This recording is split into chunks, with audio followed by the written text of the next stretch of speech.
1942 अंग्रेजों भारत छोड़ो आंदोलन का बिगुल बजा।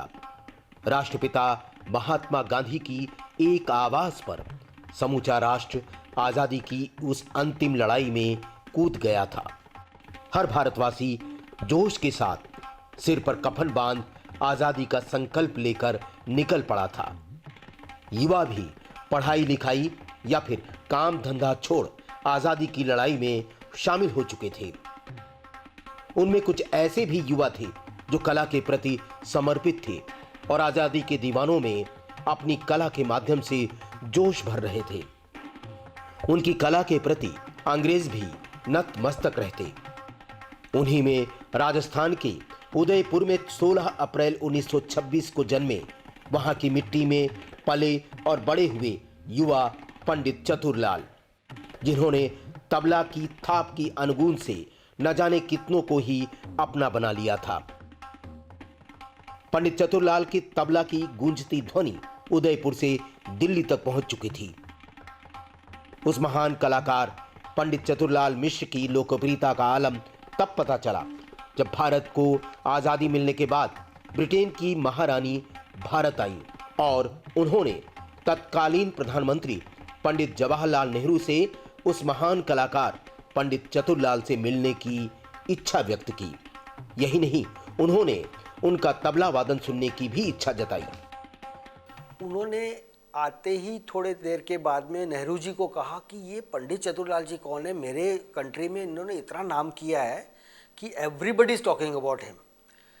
इतना प्रचलित, मतलब एक आर्टिस्ट को दूसरे विदेशी कंट्री में जाके फेमस होना कि वहाँ की इतने बड़े लोग आके हमारे देश के लोगों को पूछे कि भाई ये कौन है। तो स्पेशल एक प्रोग्राम ऑर्गेनाइज किया गया राष्ट्रपति भवन में, जहां उनकी मुलाकात क्वीन एलिजाबेथ के साथ में हुई और ही प्लेड फॉर हर।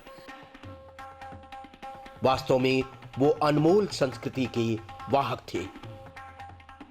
आजाद हिंदुस्तान के पंडित चतुरलाल भारत के उन महान कलाकारों में से एक थे जो पहली बार 1955 में उस्ताद अली अकबर खान के साथ, फिर 1956 में पंडित रविशंकर जी के साथ भारतीय संस्कृति की अमूल्य निधि लेकर पश्चिमी देशों की यात्रा आरंभ की।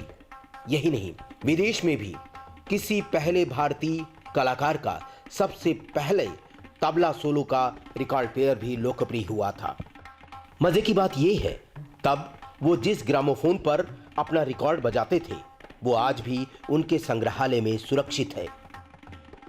जर्मन वासी तब उन्हें संगीत का भगवान कहकर बुलाते थे। पंडित चतुरलाल ने कहा भी था, मेरे हर प्रयास का एक छोटा सा उद्देश्य भी है, कला और जीवन के बीच संगत करना।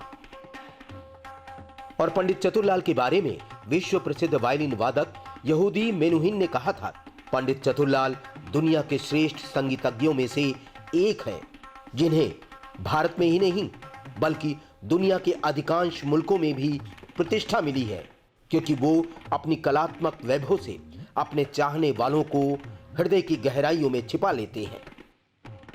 हॉलीवुड ने पंडित चतुरलाल की ड्रम्स ऑफ इंडिया और ड्रम्स ऑन फायर नामक 2 ग्रामोफोन रिकॉर्ड भी तब जारी किए थे। 15 अगस्त सन 1947 को भारत आजाद हुआ। लाल किला पर हमारा तिरंगा फहराया। हर भारतवासी ने खुली हवा में सांस ली और पंडित चतुरलाल 1947 में दिल्ली पहुंचे और ऑल इंडिया रेडियो से जुड़कर अपनी कलात्मक वैभव का निरंतर प्रदर्शन करते हुए आगे बढ़ते रहे। 1948 से नियमित रूप से वो अपने तबले की थाप से लोगों को जोड़ते गए। बाबा अलाउद्दीन खान, पंडित ओंकार नाथ ठाकुर, पंडित रविशंकर, महान विभूतियों के साथ मिलकर उन्होंने भारत में ही नहीं बल्कि विदेशों में भी भारतीय संस्कृति की संगीत साधना की अक्षुण्ण परंपरा वाली जो पौध रोपी वो आज भी पल्लवित हो रही है। पंडित ओंकार नाथ ठाकुर के साथ 1952 में पंडित चतुरलाल अफगानिस्तान गए और 1955 में वो ब्रिटेन फिर अमेरिका भी गए और उस्ताद अली अकबर खान के साथ फोर्ड फाउंडेशन के टीवी वर्कशॉप में उन्होंने सबसे पहले हिस्सा लिया। 1957 में उन्होंने उत्तरी अमेरिका और यूरोप की यात्रा की। पंडित रविशंकर के साथ मिलकर उन्होंने जो यात्रा की, वो यात्रा आगे बढ़ते हुए 1960 में वो सोवियत संघ पहुंचे, फिर वहां से मंगोलिया, और यही नहीं 1961 में उन्होंने सरन रानी के साथ मिलकर दुनिया की सैर की। आजाद हिंदुस्तान के उस महान कलाकार ने पूर्व पश्चिम को ऐसा जोड़ा कि तबला और वेस्टर्न ड्रम्स दोनों ने मिलकर भारत की पहचान को वसुधैव कुटुंबकम के साथ जीवंत कर दिया।